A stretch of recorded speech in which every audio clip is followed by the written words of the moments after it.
Hey there, Twins fans. My name is Seth Stos, Twins Daily, twinsdaily.com.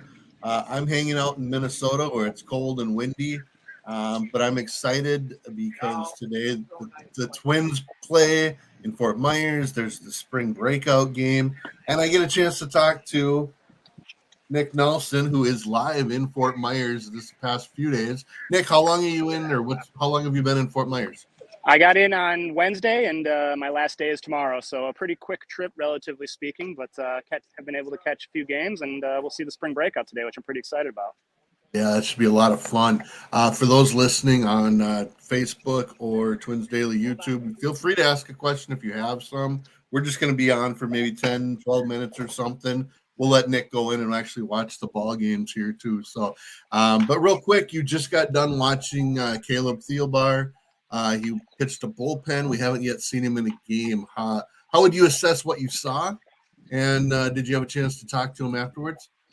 I haven't yet. He just got done right on the field behind me over here. He was throwing live BP. Actually, he faced Kyle Farmer and Matt Wallner. Everything seemed to be a go. He threw, I don't know how many pitches, but a good number. It seemed like he was going pretty much full force, and they had him doing some different things to test out that hamstring. Bouncing up and down the field, some bunts, some pickoff moves, and he seemed to be moving around fine. So I'm not getting any sort of sense that there is concern about him being ready for opening day. It's not like a starting pitcher situation where you've got to build up to 75, 90 pitches or whatever. So, and he's a veteran. He's been around for a while. He knows his body. So, I think they're feeling pretty confident that he's going to be good to go. And just watching your Twitter feed, which is Nick Nelson MN, you posted a little bit of video of Thielbar, and right at the end, it was interesting. He jumped off the mound to go try to catch a pop up. That's the kind of thing that's going to hurt your hamstring. So if you got through that might have been the big key. Yeah, that's a good sign. I think I noticed that as well. All right. Again, if anyone's got any questions, feel free to leave them in the chat on Facebook or on YouTube. Nick, we're 12 days away from the opening day right now.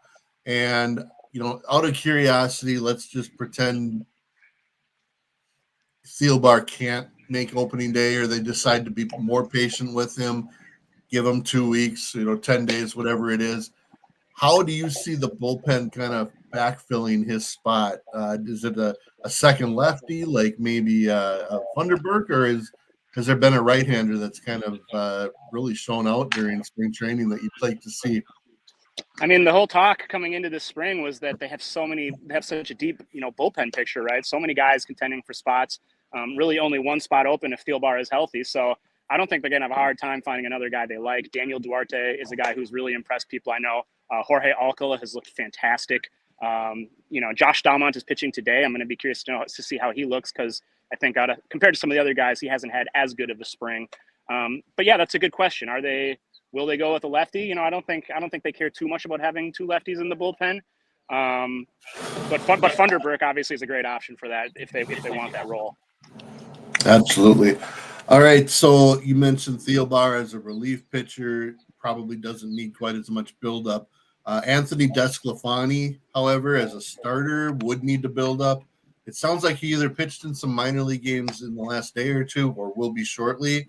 Is there enough time for him to make the opening day roster? And I think we can assume Louis Varland's in that spot if he isn't. Yeah, I mean, I have a hard time seeing it. I believe the plan is for him to throw in a minor league game today. Rocco indicated that he should be able to throw a couple innings, they think. I asked if, Rocco had any sense of the timeline, how long it would take him to build up to being able to make a traditional start if things are on track from here, and he didn't really have an answer for that. So, in my mind, I think it's going to be really hard for him to start the fifth game of the season. But as we've discussed, they have some opportunities with the off days to push back that fifth starter. If I had to guess right now, I think my guess would be that he'll probably open on the injured list. And they'll just give him an extra couple, 15 days to build himself up and get ready. Maybe carry Varland or a extra reliever during the first couple weeks of the season. That makes a lot of sense. And those listening in, head to twinsdaily.com, search for Nick Nelson articles, and he wrote about the Twins, how they don't need a fifth starter for, the early part of the season. But once they need one pretty bad. So, Nick, I'm going to ask a pretty basic question first here as it relates to the the spring breakout, something MLB is trying across the league this year. What's the schedule for today? I know the Twins are playing the Rays at Hammond Stadium right behind you. Is the game right after that also at Hammond Stadium, or what's kind of the logistics of the day for you? Yeah, so the Twins and Rays game, Pablo Lopez starting for the Twins. That starts in about 40 minutes here at 1:05 Eastern time. And then I believe the plan is 30 minutes after that, the spring breakout game will start. So kind of just like a straight doubleheader. So I want to ask this, and I do have a question. If anyone's got others in the chat room, feel free to add questions. This one's from Corey Lee, and he says, what players are you looking forward to seeing in the prospects game today? Well, I was really looking forward to seeing Walker Jenkins, of course, the Twins' #1 prospect, one of the top 10 or 15 prospects in baseball. But I learned like right when I got into town, unfortunately, that he's not going to be able to participate. He's been slowed a little bit by a quad strain, which seems very minor to me. I've been over on the minor league fields, and he's been around. He's been swinging and hitting. He seems very actively. I was watching the minor league games yesterday, and he was standing there watching the games. He seems like he's very interested in being involved. I introduced myself to him. Seems like a nice, polite guy, and he's definitely noticeable physical specimen. So no Walker Jenkins, that's a letdown. Brooks Lee is leading off, and Austin Martin's in the lineup. We've seen a decent amount of them. Really, I think I'm excited to see Gabriel Gonzalez, the centerpiece of the Jorge Polanco trade. I think he's hitting cleanup. David Festa, who's the starting pitcher for the Twins in this game, one of their top pitching prospects. Excited to see how he looks against some of these Rays prospects, including Junior Caminero, who I think just got added to their roster for this game, one of the top prospects in baseball. I know all the Rays people are very excited to see him. Yeah, real quick for those listening, today's lineup in the breakout game is Brooks Lee at short, Austin Martin at second, Gabriel Rodriguez at center, Kalai Rosario in right. Emmanuel Rodriguez in center, batting third. Gabriel Gonzalez in left field, batting fifth. Junior Severino at first. Luke Keyshaw, DH. Tanner Schobel at third base. Patrick Winkle catching. David Festa.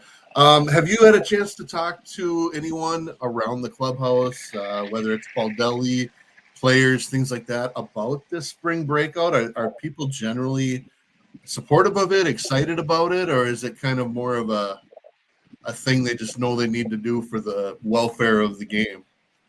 Yeah, I think there's just a lot of uncertainty about it since it's so new.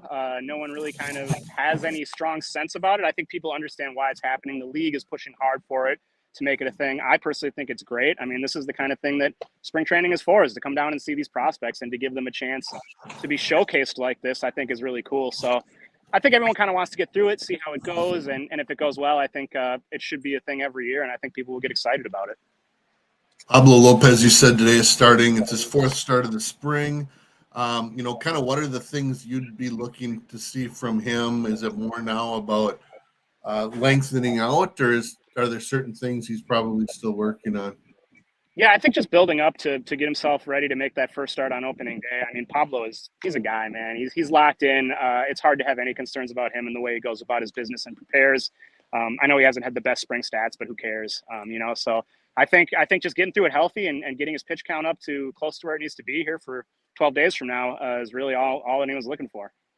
Just a couple minutes left with Nick Nelson live from Fort Myers. We're going to let him go into Hammond Stadium and watch the ball game and have some stuff for us over the next few days that he's kind of been generating since he's been down in Fort Myers. One question that I've been getting a lot, and I think you have too, is about Matt Wallner, left field. I think the assumption was he was going to be basically handed that left field job. But he's played 11 games this spring, and he's got, I think, 2 hits and 26 at-bats, one of them being an opposite field home run, another one being a double. Any concerns with Wallner at this point? We always talk about how spring stats don't mean much, but what is your sense on Wallner, his confidence, and really the coaching staff's confidence in him as well?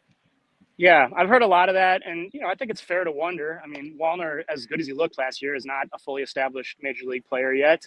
And they do have a lot of good outfielders and lefty hitting outfielders. Trevor Larnach, of course, being high on that list. So it is fair to wonder. And, at last night's game at JetBlue, the Red Sox park, Wellner was in the game, and he struck out in all 3 of his at-bats and a couple kind of ugly at-bats. So I did ask Rocco after the game, despite, having a pretty good idea of what his response was going to be, if he was concerned about what he was seeing. Not really. It's 30 plate appearances in spring training. You look at Wellner, he's a player who's going to be prone to slumps or striking out in bunches at times. He's going to have stretches like this during the regular season. So I did ask Rocco if he had any concerns about the quality of at-bats, and he pretty firmly said no. So I do not get the sense that Wellner's job is in any kind of danger. One other guy kind of along that line, and again, I repeat it all the time, but we talk about how spring statistics don't necessarily mean a ton. But to me, what you can notice is the quality of the at-bat, the approach, things like that.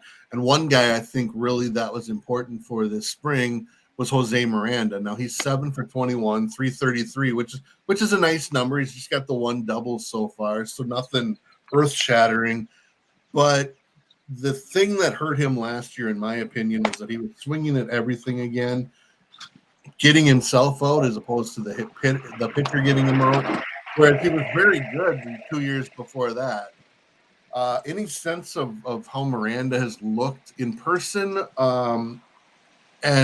And do you think that that's the type of thing that a coaching staff might be looking at as well? Yeah, I think that's a great point. I mean, he is a free swinger, and his problem, before he broke out really was putting the bat on everything, including maybe not the best pitches to hit and not generating the kind of quality contact that we saw in his breakout season in the minors, in his solid rookie season with the Twins. It's hard to get a read, really, in the smattering of spring training at bats, how the approach is evolving. He does have a good batting average, as you mentioned. I think Cody Perkle of Twins Daily wrote an article about how maybe that's a little misleading because the exit velocities have not been what you want to see. It's good to see him out playing the field. He was very limited with the shoulder still kind of bothering him early on, so he's at least playing some first base. But yeah, I think we need to see some quality at bats and hard contact, probably in AAA before he's going to get another look, unless injuries force the issue. Absolutely. Before we ask, I got just a final question or two. Again, thanks to those who are listening. We've got a huge viewing right now, and maybe that'll encourage us to do this again soon. A big attraction, huh? All right. Absolutely. Everyone wants to see Nick Nelson. Actually, everyone wants to see all the sun down there and the warmth and talk baseball. But look at that. Let me actually do this. Do that one more time, Nick. There you go. All right, here you go. Here's the view. Stadium. Out near the side field here. Mazik. You got the backfields. There you go. All right, and so let us know what you think about this, obviously, in the comments below. Last thing is you've been there, 4 or 5 days. Are there guys that have stood out to you that maybe weren't in front of your mind, whether it was time you've spent on the backfields, maybe a guy looks, better than you thought, or you just forgot about a guy, or even someone like a non-roster guy from big league camp that's kind of stood out to you? One name that really sticks in my mind, I was over watching the minor league games yesterday. They were playing the Red Sox teams. And Marco Raya was pitching, and he's just super impressive. I haven't had the opportunity to watch him pitch in a game before. And he was just dominant. He throws that fastball and that slider, real tight command, and hitters were just struggling to get any kind of solid contact. So I'm very excited about what I've seen from him. It's a big year for him, kind of maybe pushing his workload a little bit. Definitely one of the top pitching prospects in the organization. All right, and I'll just leave kind of an open-ended. Nick, anything else you'd like to report that you're hearing from down there, conversations you've had? Yeah, I guess, the big vibe that really overarches everything, and the writers that I've talked to who've covered many, many spring trainings, the vibe that they have is it's a really boring spring training. It's one of the most boring camps that people can remember covering. Which is a good thing for the Twins. I mean, there's no real position battles outside of that last bullpen spot. There's no real health concerns other than, Thielbar, who looks fine, and DeSclafani, who might be delayed a little, but seems to be coming along well. So I think a drama-free camp is a great sign for the Twins. You see things happening elsewhere in the league. Garrett Cole, Cleveland having some players go down, injuries sprouting up, which we've seen happen in many past Twins camps. So I'll try to find a palm tree over here so I can knock on some wood, but things are really tracking well for opening day for the Twins, and I think that's a great sign for them to hit the ground running. Yeah, you mentioned Cole, and obviously Houston with Urquidy now having elbow issues, Verlander out. waiting on McCullers and Garcia. It sounds like they may be very much in contact with Blake Snell. Jordan Montgomery is still out there. But the Twins have an exciting season. Nick, we're going to let you head in. Thanks for those that commented. Corey, we agree. I think it is a cool concept, the spring breakout, to see our prospects against another team's prospects. And, good feedback. John, thank you for the comments on this show here. We really appreciate it. Without any further ado, again, thank you to Nick for doing this and answering our questions. And go enjoy the games. And we look forward to what you've got coming up at twinsdaily.com over the next few days. And again, just head over to twinsdaily.com. Just tons of content. So thank you for all listening and have yourselves a great day. Nick, enjoy the games, and we'll talk soon. Thanks, Seth. Thanks, everyone. All right.